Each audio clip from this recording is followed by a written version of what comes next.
Good afternoon, everyone. We're glad to have you with us for today's webinar on digging into crime data.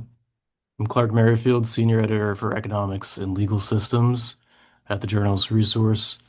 I'm joined by Mensah M. He's a staff writer at The Trace covering policies and solutions related to gun violence in the Philadelphia metropolitan area. I'm also joined by Jeffrey A. Butts. He's a research professor at John Jay College of Criminal Justice. And he's the executive director of the John Jay Research and Evaluation Center. His work focuses on discovering and improving the effectiveness of policies and programs related to the justice system. And last but not least, George LeVines is the editor of the Trace's Gun Violence Data Hub. He plans and manages the bits, bytes, and resources that make the hub possible. Any questions from all of you in the audience, please put those in the Q&A box. We've already gotten a really good number of questions, really smart questions from all of you. Um, and I think the goal of this hour should be to get to as many of those as we can, because you've all sent in much better questions than what I've come up with. With that in mind, I'm going to turn things over to George. He's going to spend 5 or 10 minutes walking us through the Gun Violence Data Hub, which I think you'll all find to be an incredibly useful resource. So, George, the floor is yours. Thanks, Clark. Hi, everyone. I'm going to share my screen here. This will be pretty quick because it's a website and it's fairly self-explanatory. Let's see.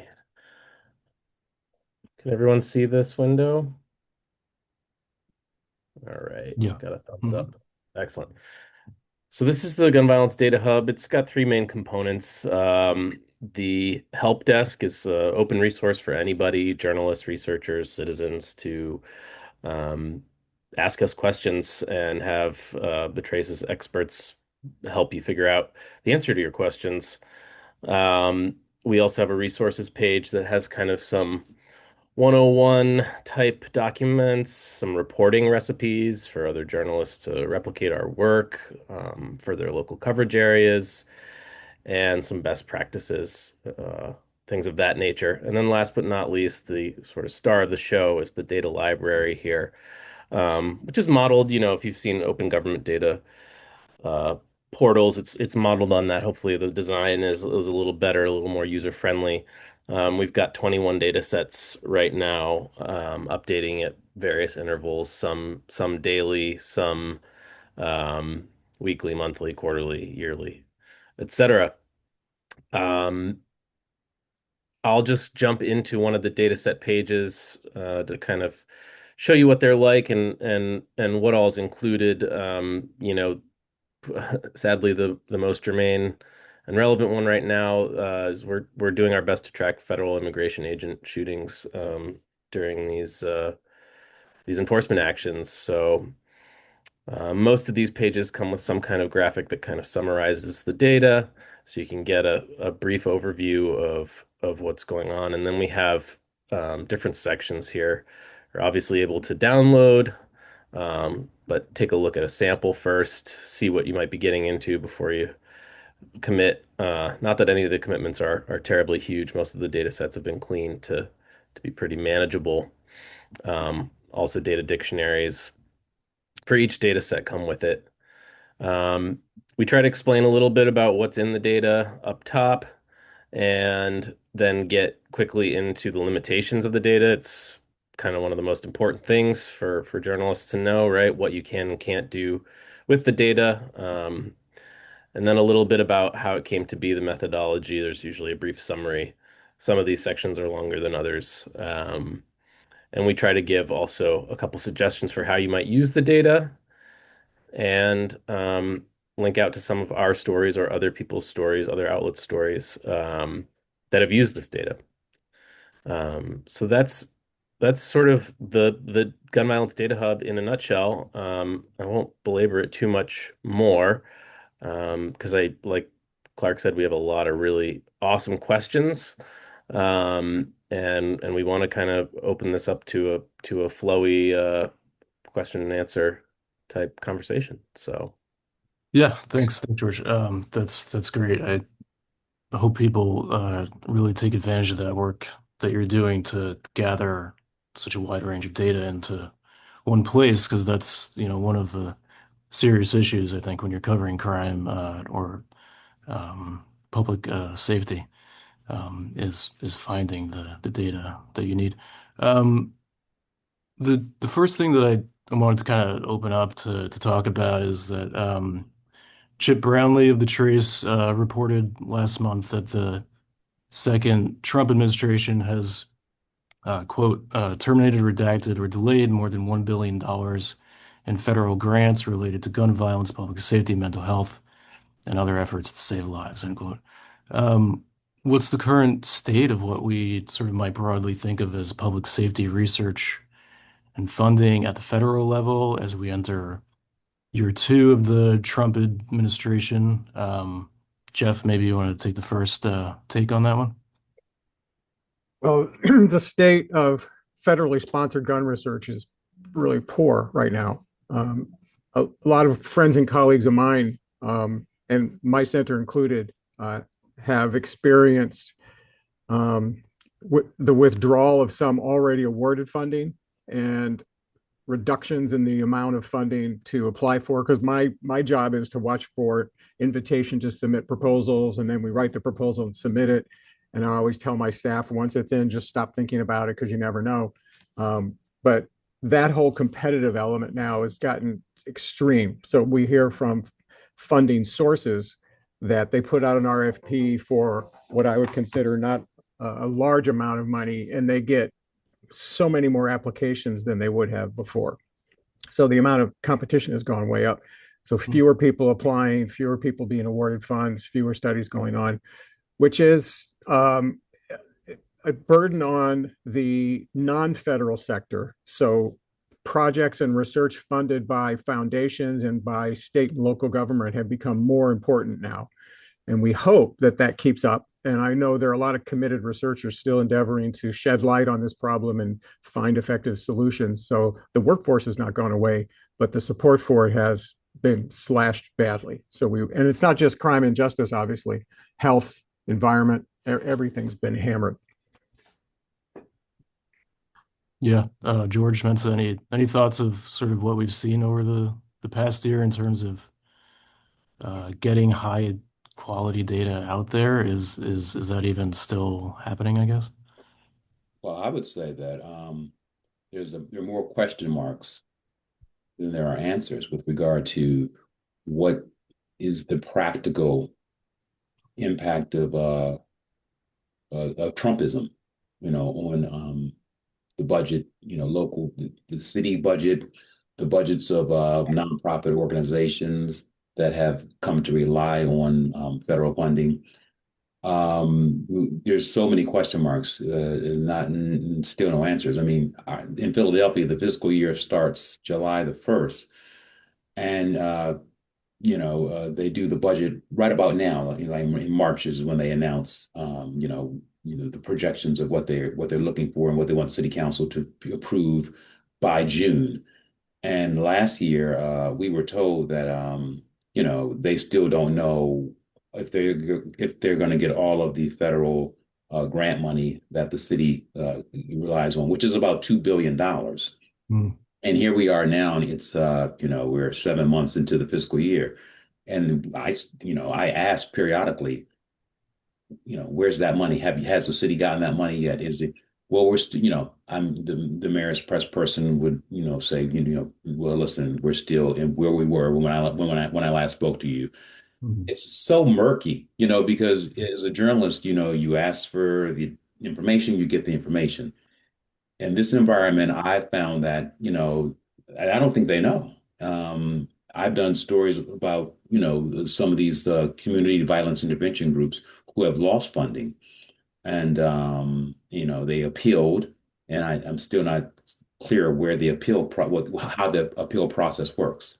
So, from my vantage point as a dispassionate observer who sits and watches on the city and the state and the nonprofits, I, there are questions that I can't answer. Mhm.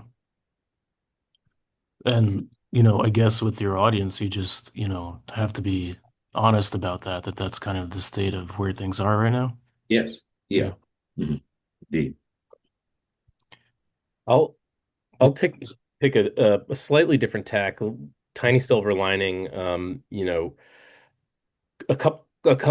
Excuse me, a couple of resources that we use actually haven't been touched happily. We rely pretty heavily on the CDC Wonder data set, which is kind of the census of our vital statistics in the country. So that data set tracks gun deaths uh, by suicide, by homicide, and by other categories. And thankfully, that data appears to be ongoing and keeping up, hasn't been taken down. Um, and then the other thing that we're about to actually release is right before the second Trump inauguration. People at the CDC released a violent death dashboard that included gun, homicide, suicide, and overdoses. We quickly grabbed that, thinking it was going to go offline as soon as the new administration came in. Um, and that didn't happen. In fact, we kind of accidentally realized that it had been updated um, Mm. since that launch. So, we're not exactly sure why or what is going on there. It felt like a foregone conclusion that that would be kind of a one and done opportunity, but here we are, and we're doing work with that is, as best we can tell, stuff that we haven't seen before. So it's census tract groupings of you know gun-related deaths. So stay tuned for that.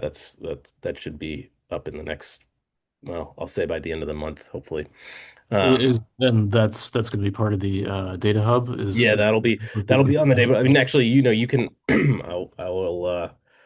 I will put a link in the chat right now. You can go okay. look at it yourself now, but we'll have sort of a clean version that's also attaching demographic information from the census, which the current dashboard does not do. So we'll have a little bit of augmentation and cleaning on top of that. And this is a question from the audience that, I think you answered in part there, George, a bit with the CDC Wonder and other things. And, Jeff, and you said, you're turning to state and local sources for funding. What other sources of gun violence data are there if we're in this environment where federal data may be questionable or maybe not exist anymore?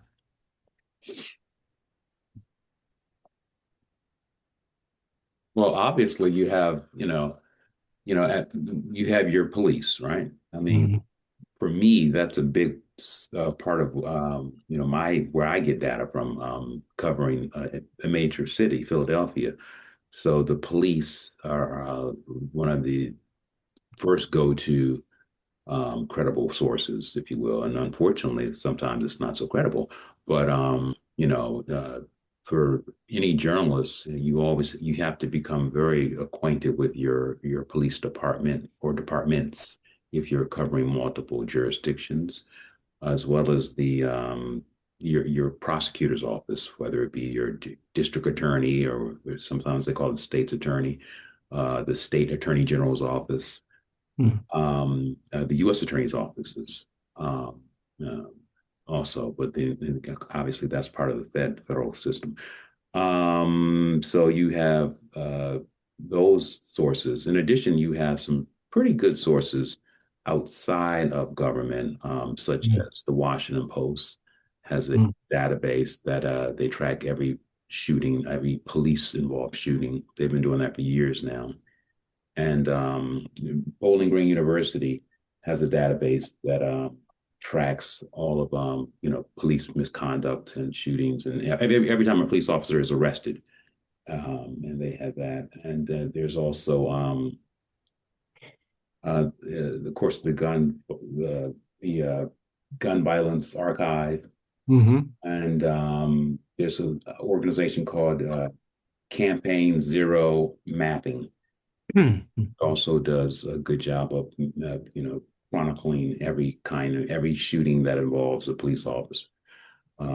So I mean, there are various, but the front line I would say is you got to get to know your police departments. In some places, the sheriff department, a department does the policing of a county or a town.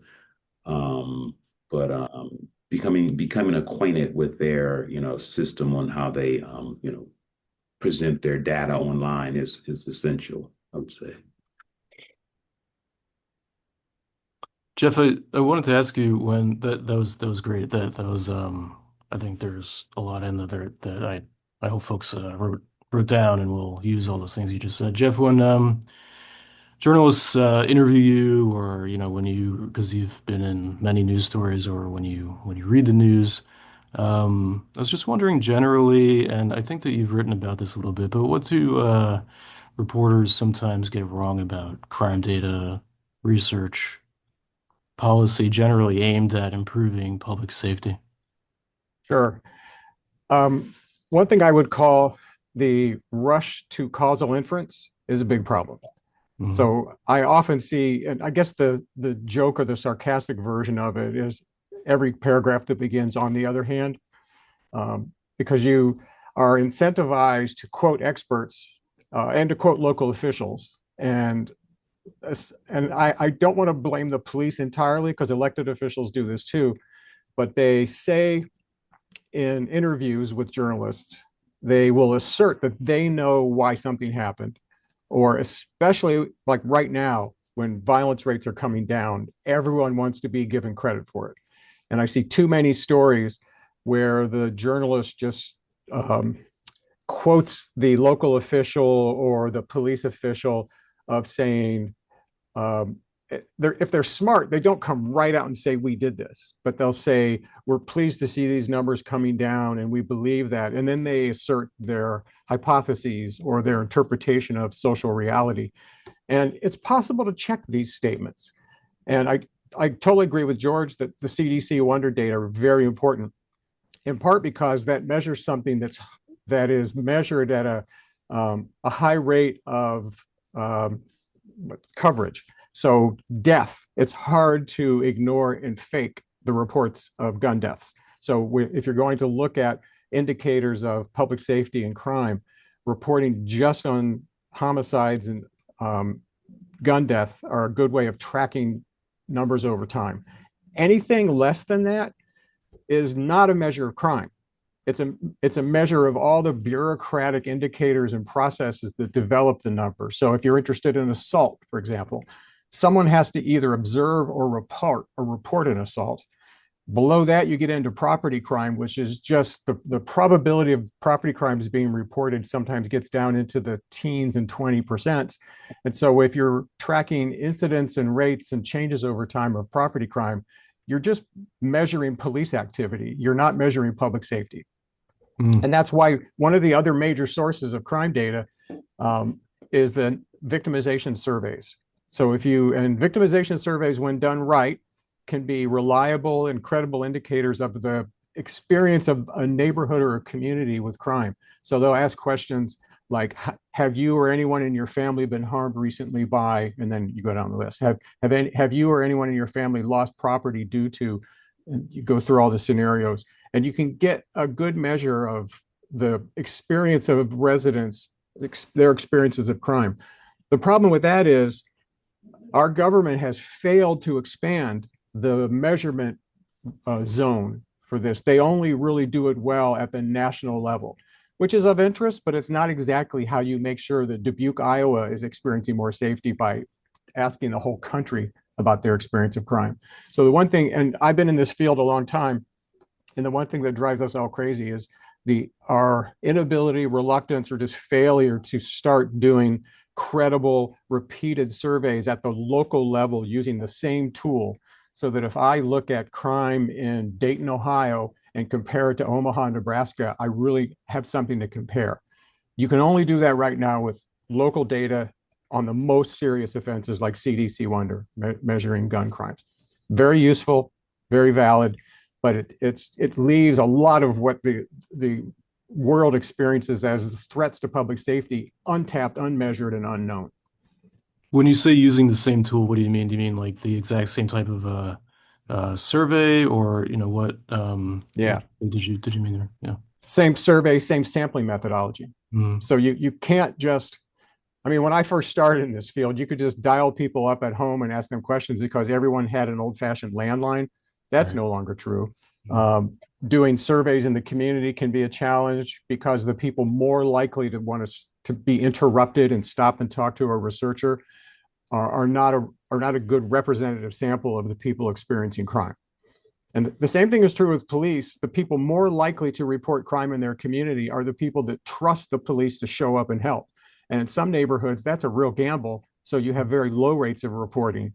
mhm. So just looking at reported crimes from neighborhood to neighborhood is not a real tight indicator of public safety. Again, it's a measure of police activity, which is relevant as long as you know that, but Yeah. it's not something that should be reported as an indicator of safety. I mean, and this gets to a question from the audience, which is it better to, as a journalist, to avoid incomplete crime data, or can you make the choice to cite it and explain what's missing, explain it to people, or is it better just to say we just can't use this and we can't put it out there? If that's for me, I would say Sure. Yeah. use it and then Mhm. find local experts that could help you understand what you're seeing and what you're not seeing in those Mhm. data. Uh, and also there's a lot of, because of the internet, there's so much more information available. The data hub's a great example of something very helpful to the broader field. But that's a different resource than the expertise to know, is this a fair conclusion from looking at these data? And the one that drives me the most batty is when reporters just say, oh, this particular crime is down 14% since last year, as if that means anything. A Mhm. year to year change means almost nothing, except maybe a reason to go back and keep checking or go back further in time and seeing if that's an unusual drop. So the skills of analysis and inference and drawing conclusions from data is a totally different skill set than the very important skill of compiling and analyzing and disseminating all these indicators. Two different worlds. George, do you want to Yeah, comment? I'll say I really appreciate all of that, and it's a day-to-day conversation that I'm having with myself, with staff, with my manager. Um, we're faced as journalists with trying to condense uh, very dense research into a digestible story.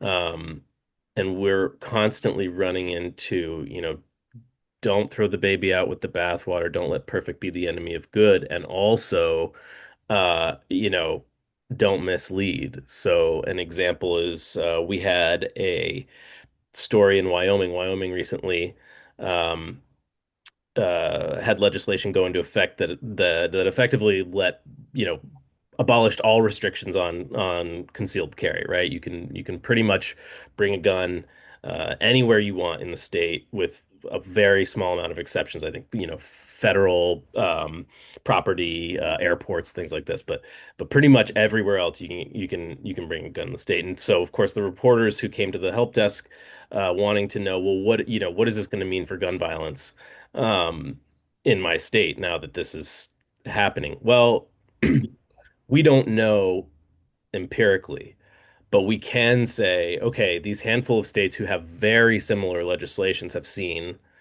these changes, right? So we make that observation and say, hey, you know what, this is not a scientific conclusion, but Mhm. also like we don't want to just turn a blind eye to these facts. So that's Mhm. that's like I don't know, I would call that the quintessential data journalist dilemma.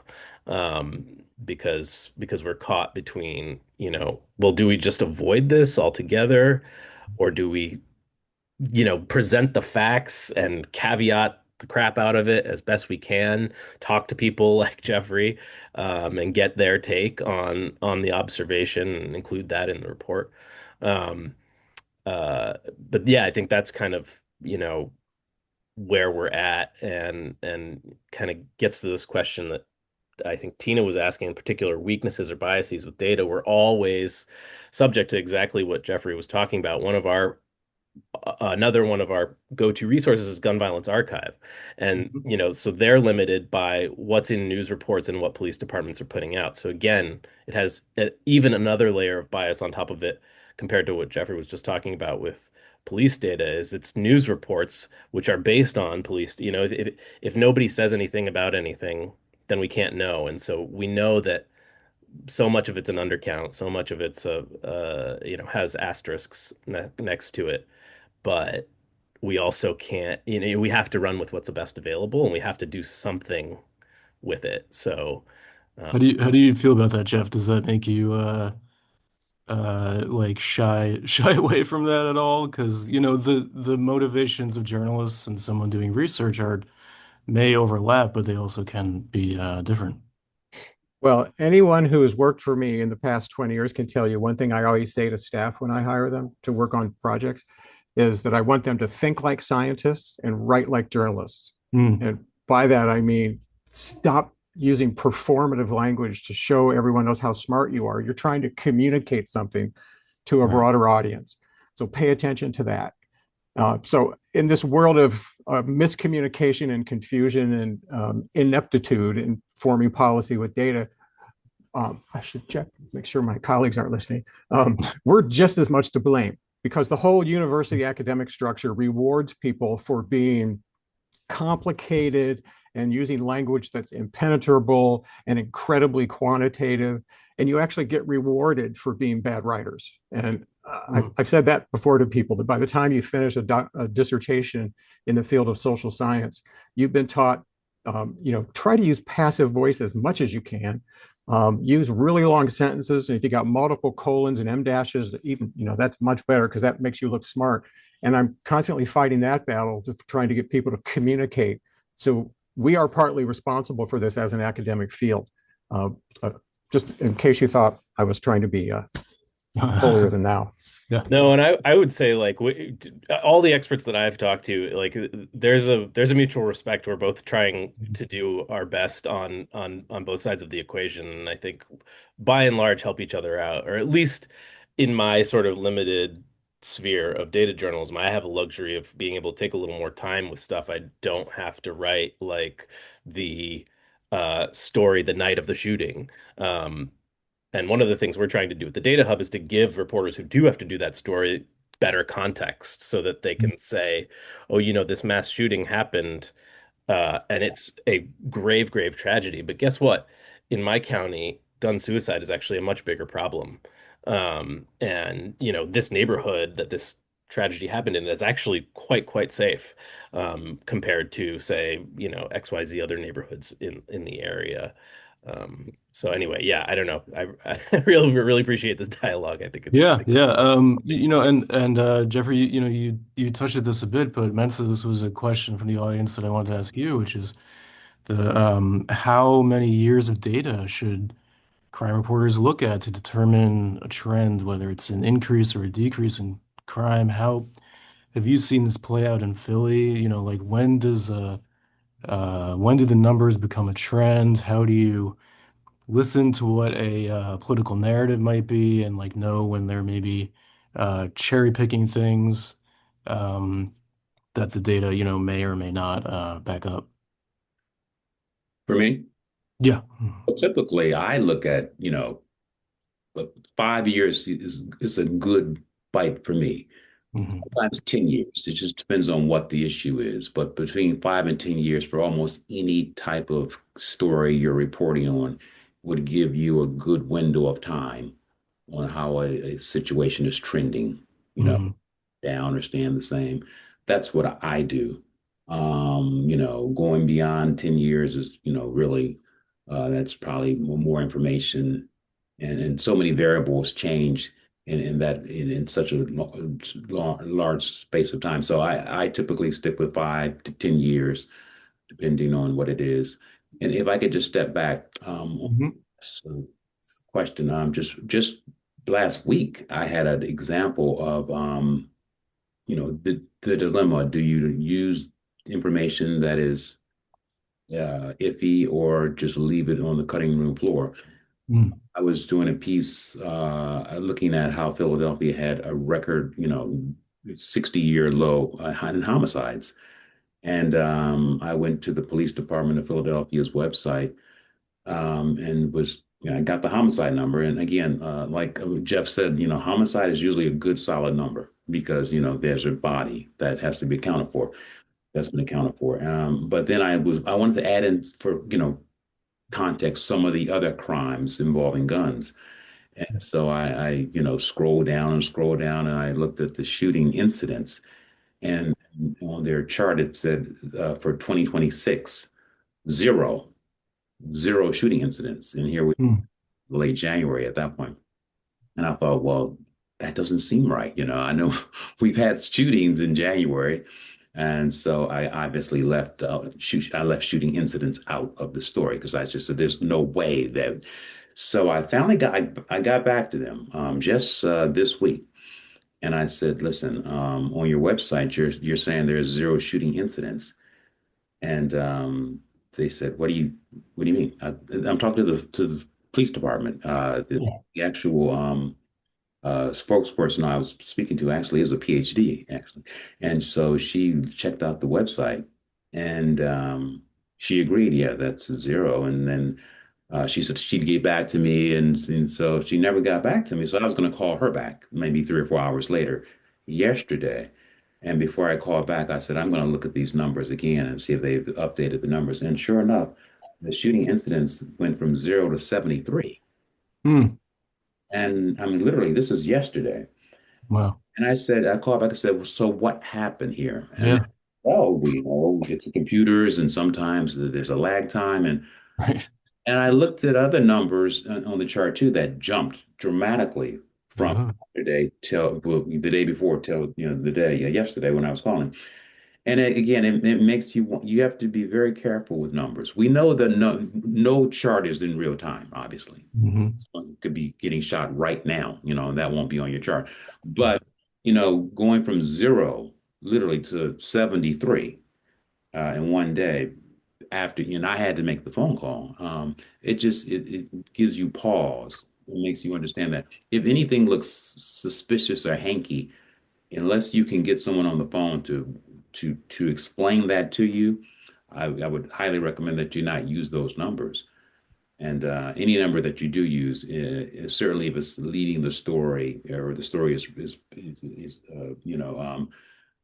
the story is predicated on particular number, going up or down or what have you, you should verify that before you just take it off of a chart.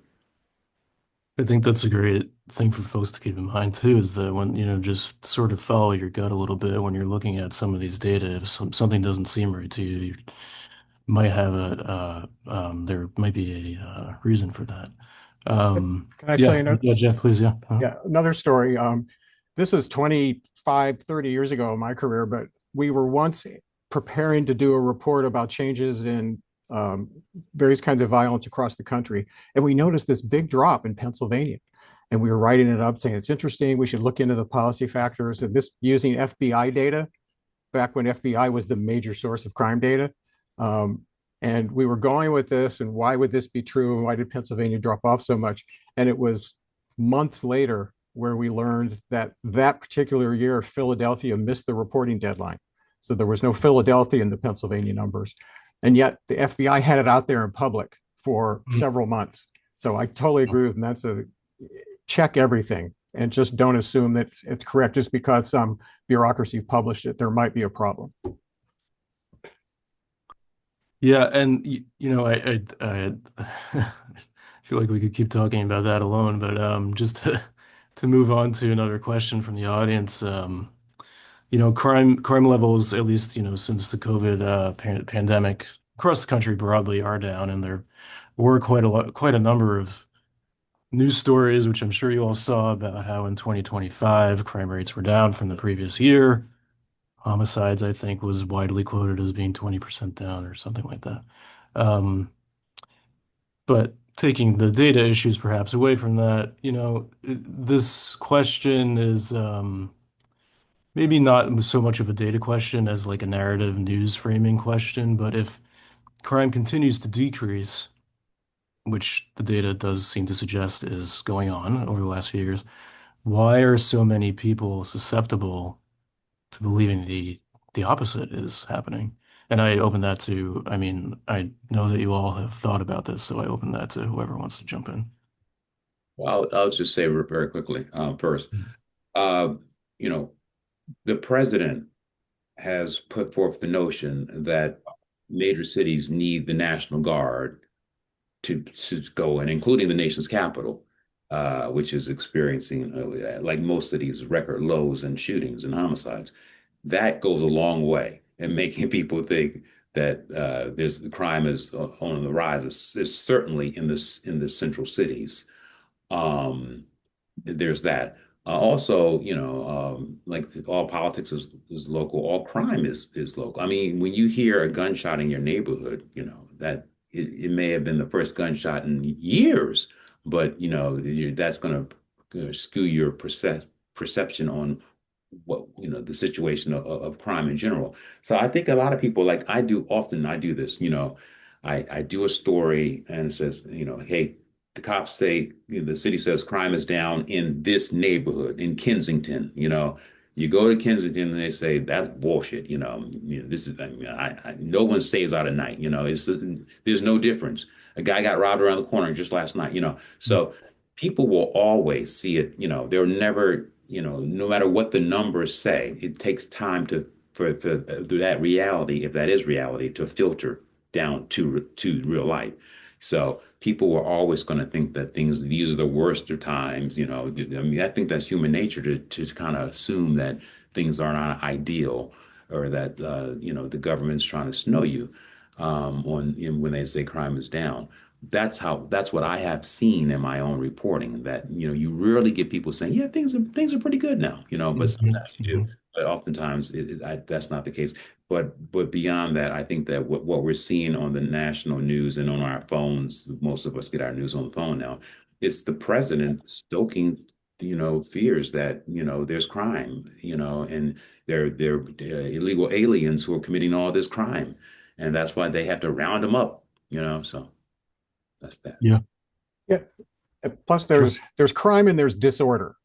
And I know here I live in New York City, and Mhm. we often experience you're walking up to get on the subway and you're at the turnstile and you see someone hop over it, Yeah, which they just cost the whole system $3. And right. that seems like a minor event, but it registers with you. And that's just one example. Lots of things that we see around neighborhoods make you feel uncomfortable, and you realize people don't always obey the rules.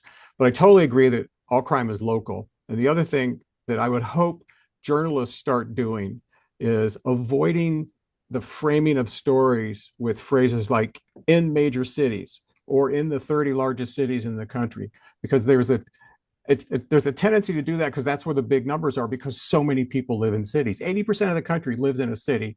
So Mhm. most of the crime happens in a city, but that's a different statement than what are your chances of being harmed by crime. And George knows this because he knows CDC Wonder, that if you calculate the rates of gun death, for example, the rates in small counties in Arkansas and Mississippi have gun death rates which are much higher than the Bronx and Brooklyn and Chicago and Philadelphia. So I would hope people would be more sensitive to this um, focus on cities. And I also would think there's a reason people like to do that, and it has to do with who or what the faces of people in major cities look like to the viewers out there across the country. And that's why journalists and politicians sometimes maybe unknowingly conspire to mislead the public into thinking cities are where crime happens. It's absolutely not true from a probability perspective. And this is just to like push this a little further because I think it's important is that, you can look at the crime rates and say your probability of being hurt or something in a city is quite low. And then you also, like Mensah, you were saying, you have people whose experience is not borne out in that data. And so, I don't have an answer to this, but like how do you responsibly report on like what people are experiencing and what they're actually feeling in the places that they live. And then, you have the data that also says like things are really not that bad, but you can't go and tell someone that things are not that bad if that's not what they're seeing. You you Yeah. re, you just re I mean me, I report both. Yeah. That's what we do. We don't take sides, right? I mean, Mhm. I love to get those voices of those naysaying voices. Mhm. I love those voices along with the data. You say the data says this. However, there are people in in Nicetown or Mayfair who are saying they had not seen that yet. So I mean, you have to just give a balanced report. We don't do propaganda. We don't do we don't carry people's water. Some of us don't. So I mean, a lot of stories are like that. I mean, you have competing I call them competing, narratives. That people in the hood in the neighborhood say one thing, and then the people in City Hall or in the state capitol say another. Right. Totally valid, to report both sides. George, you want to weigh in? Yeah, I'll weigh in out. Shameless plug. A couple things that I want to add. One thing that I brought up in an editorial meeting not too long ago when we were kind of doing our, 2025 recaps, right? The headline is, well, gun violence is down, right, across the board. Well, that's only so useful. I mean, it is good to know, right? It's good to kind of have a pulse on the nation, sure. But when you go local, um, people are having really different experiences, like Jeffrey and Mensah have already said. And I think that one of the big reasons, especially for this particular drop, is that, you know, a lot of the drop since sort of peak pandemic it is because things got so high, right? I mean, there's sort of a, after you go up, you have to come down to some extent, right? So if you go into a neighborhood in Philadelphia like Kensington, um, Mensah was mentioning, and you talk to people and say, well, crime dropped so much since the pandemic. Well, yeah, but it's right back to where kind of, relatively where it was just before that. And guess what? It was no picnic, right? Mm. Like this major decline is kind of bringing you back to a previously established baseline. And so one of the things that Olga Pierce did was this gun violence trends for 150 cities, and we took GVA and did kind of a weekly applied some statistical methods to get kind of a weekly score. And so what that data set does is it really lets you compare a city to itself over time in a much more robust way than just doing what Jeffrey said, oh, year over year, crime is down this much or that much, right? Um, and so I think, having these more nuanced looks is where you need to kind of individualize on a geography by geography basis. Olga also did the piece about, you're more likely to be um, shot in, I'm going to forget the name of the town, than Chicago. But, the smaller the smaller and the more medium-sized municipalities are really overlooked, like Jeffrey said. So we try to combat against that a little bit with some novel angles on data sets. Mhm.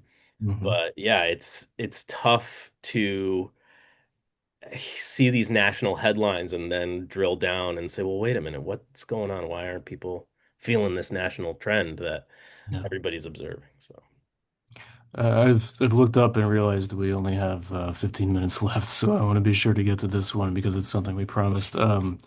This is a question from the audience as well, but how can reporters make connections between crime data and other topics like immigration, or any other topic that we see every day in this constant news cycle now, when sometimes there's maybe not enough information available to make any type of provable connection.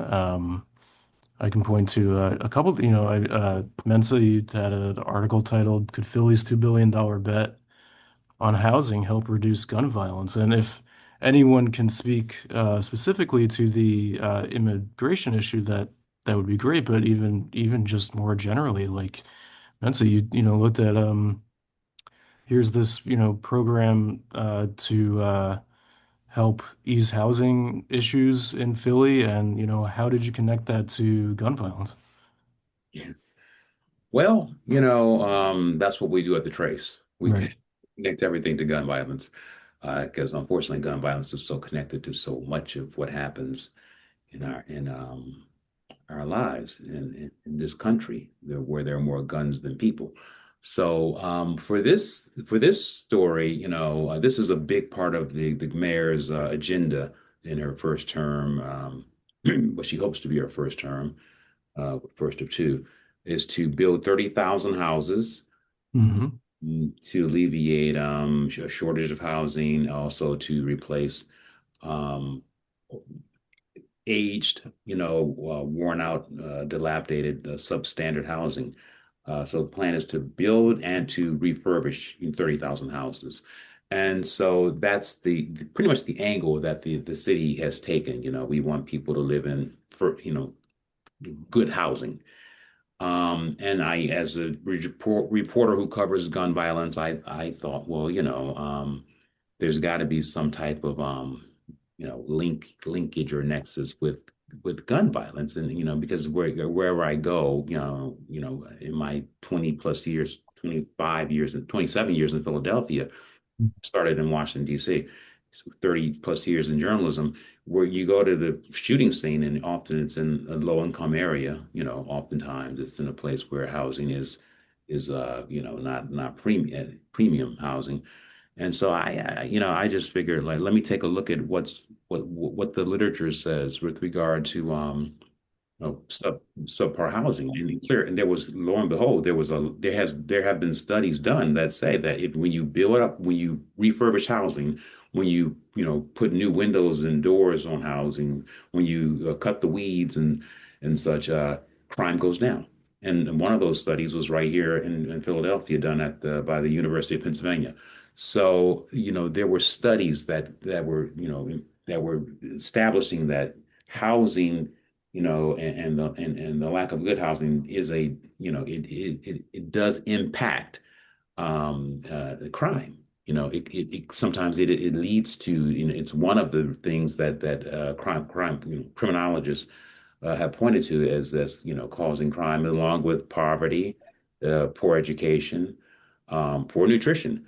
And so from that, I just said, well, let me take that angle and let me explore that angle, and why the city is pushing, like, housing, good housing is good for all of us. And but I said, well, it also could help to reduce gun violence.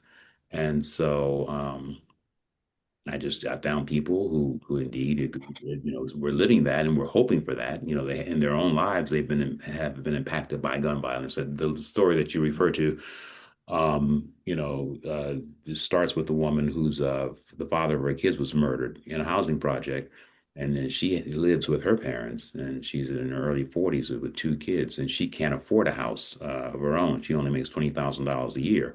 So she was like, she had come to a city council hearing to testify on behalf of this legislation that city council was considering to greenlight this plan to build these 30,000 houses. And she was one of many speakers, but she was the one I wanted to speak to, in depth, because of her circumstances. Like, she has spoken about how important it was to have a house that is safe, and in a safe environment for her and her children, because she had lost, the father of her kids. So, it's just that kind of thing. uh, Finding the link between gun violence and in any issue is pretty easy. I mean, I did a story recently, last year, about how greening this community, a block, can reduce gun violence as well. That's another one, and again, the city, that's another big part of the mayor's agenda, to make the city greener, more trees, more grass, more parks, where lots are, make it a green lot, and so forth, and more trees, and there's studies that say that if you do that, you are also, one of the benefits is that you're going to reduce crime. You're going to reduce all crimes, including gun violence. So, as a reporter, you should always look for that angle, any angle. And like, my angle was gun violence, but you can look at, students, they're testing better in school. And children who live in safe and green environments do better in school, you know. You look at it, nutrition, you know, kids who have access to, you know, healthy food also. You know, their testing and you know their behavior is better. So, yeah. Yeah. Great. Yeah, I just also wanted to plug an article from the Trace by Ava Sassani about gun sellers and the millions of dollars they've made during the recent immigration agent deployments. And so, as someone who writes about economics and business, this to me was something where, you know, I figured that the journalist, you know, just sort of saw what was happening, was saying someone's uh selling all this new or, you know, new new guns, whether it's vests, I don't know, anything that they might need to expand their role, which is what's happening. Someone's going to make money off of that too. So that's another way to look at it. Um, Jeff, you wrote in a 2024 blog post, which I like the title of, which was what researchers are thinking when you tell us about some success you've had. Um, and as I was reading it, I realized it's a really useful checklist for journalists, kind of looking at social science research of any type, really. And I was hoping you could just kind of give us the high level things that people should know about what you were thinking when you wrote that. Sure. And I think I wrote that after having a long conversation with a journalist and then seeing the story that came out, Mm, because it's always frustrating. And I understand why you don't naturally learn about causal inference and patterns of association, statistical reasoning when you're pursuing a degree that leads to a journalism career. Um, and I saw someone in the chat saying they would hope all journalists would get some basic stat courses during their training, and I would hope that more researchers would get basic writing courses during their training. But some of the things that I think people should watch out for were there, and I know why it happens. Journalists are assigned to a jurisdiction. So you work in Boston, you work in Los Angeles, and everything you write is about those places. But before you write a sentence that says crime is down in this area, and then start looking for causes in the local police department and CVI programs locally, ask the question, is this the only place where this is happening? Because a lot of crime is coming down in lots of places today. And yet, in all those places where crime is coming down, people don't look beyond their backyard to see what's causing it. And it doesn't take a lot just to check. And I think data resources like the Data Hub are a great way of saying, so I live in this place and here's the trend here. Is it really distinct? And if it's not distinct, then you're looking at a national phenomenon and often an international phenomenon like COVID. And that gets into the question of how do you explain crime? And too many of our academic disciplines only look inside each individual person to ask why crime is happening. So that's law, psychology, economics. You're often just asking, what is about this person that made them turn to crime? And so ask other questions like, is it unique? Is it coming down elsewhere? If you're persuaded that it's coming down lots of places, but your city's in the lead, so it's down 22% here, is that unusual? Has it ever come down by 22% in other years? So always look across places and across time and just ask all those counter explanations, those counter hypotheses. And I would hope that every journalist would have someone they could trust that's not looking to be quoted, but who is able to answer questions from a basic data analytic perspective and provide guidance on that. In fact, if we lived in a perfect world, every journalism outfit would have those staff who aren't pressured to write articles, but who are there to provide guidance to the reporters.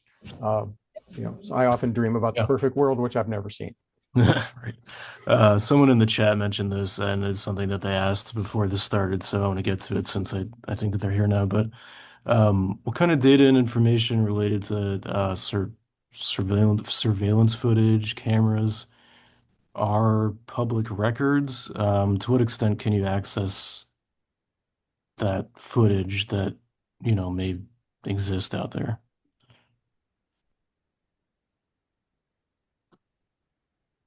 Is that something, Mensa, that you've tried to do before? Get access to footage on a street or something that you have, Typically, you know. video uh, that is private. I Hmm. mean, it depends on where the camera is. If it's at a store or a house, on someone's doorbell or at their store in their parking lot, that's private, and you can get that by asking the owner, or the manager, or if it's a store. It's up to them if they want to give it to you. As far as the city, the county, or whatever government, a lot of cities now have they have cameras mounted up on poles and whatnot. You may recall in Memphis, Tennessee, there was a city camera that captured the police beating a man to death a couple years ago. Um, so those cameras are also, that's public. You need to go through the process of requesting, you know, that freedom of information request to get video from a camera that's owned by a local government, municipality, or the state. But yeah, that kind of the camera, that video is very valuable information for us journalists. And sometimes you need to just be dogged in how in seeking it. Many local TV stations they do a much better job of that because obviously they're a visual medium, and so Right. they're. But we are not now. Of course, everyone's got an internet site, and so but yeah, I mean, you have to ask for the video, and usually you'll get it. And then people's cell phones as well. I've gotten, you know, oftentimes, you ask someone, can you send me a link? People will call you and say, I got a video. Sometimes the video is too graphic to use anyway, oftentimes, um, in my line of work. But people will send you pictures and videos. It's just for your information because you can't post it. But yeah, you have to be very aggressive, always seeking who's got the video and then go and get it. Yeah, great. I think we're coming up almost on time here, so maybe this will be the last one, but this is from the audience as well, which is how can journalists verify the public crime data is representative of actual crime that's happening and not over policing? And Jeffrey, maybe you could help us define over policing too, just to make sure that we're on the same page. How is over policing typically defined? Wow. Sorry. Yeah. um, but checking the public crime data, I think, would be talk to people in the neighborhoods. I mean, you all know this, but just because you talk to 10 people doesn't mean you've gotten a good representative sample of opinions. But you could structure an attempt to talk to people in the neighborhood to find out what their experiences are and how they're perceived in the neighborhood, and then do the same approach the exact same way in a different neighborhood with much lower crime rates and see if you detect real differences. Um, but looking in data files, I think looking for errors, looking for consistent, what I would say correlations with other measures. So the ability, again, CDC Wonder, where you can look at gun deaths and then you can check all kinds of indicators of the local populations to see if there's any correlation there. Just be willing to always be asking yourself the question, is this different than any other place? Is this unique over time? What is it associated with? How can we explain this? And get get some partners in the local community to help you out with that stuff because it gets complicated. Yeah, great. Um, I think we're gonna have to leave it there. I think if you sent us a question and we didn't get to it, hopefully it's okay if folks contact you all directly and ask those things of you. Is there anything else that any of you wanted to say or mention any final thoughts?